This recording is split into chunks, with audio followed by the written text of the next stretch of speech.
واتقوا فتنة لا تصيبن الذين ظلموا منكم خاصة واعلموا ان الله شدید العقاب.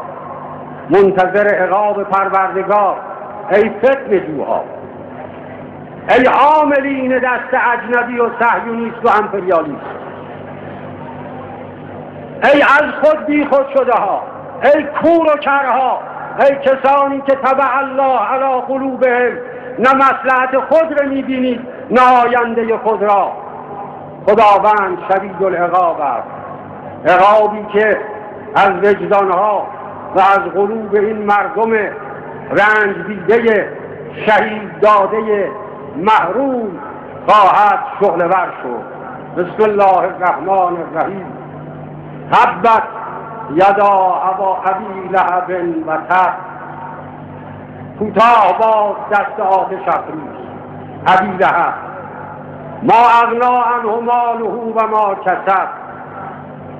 نه ثروتی که جمع کرده، نه دار و دسته‌ای که به راه انداخته او را نخواهد بی نیاز کرد و نجاتش داد.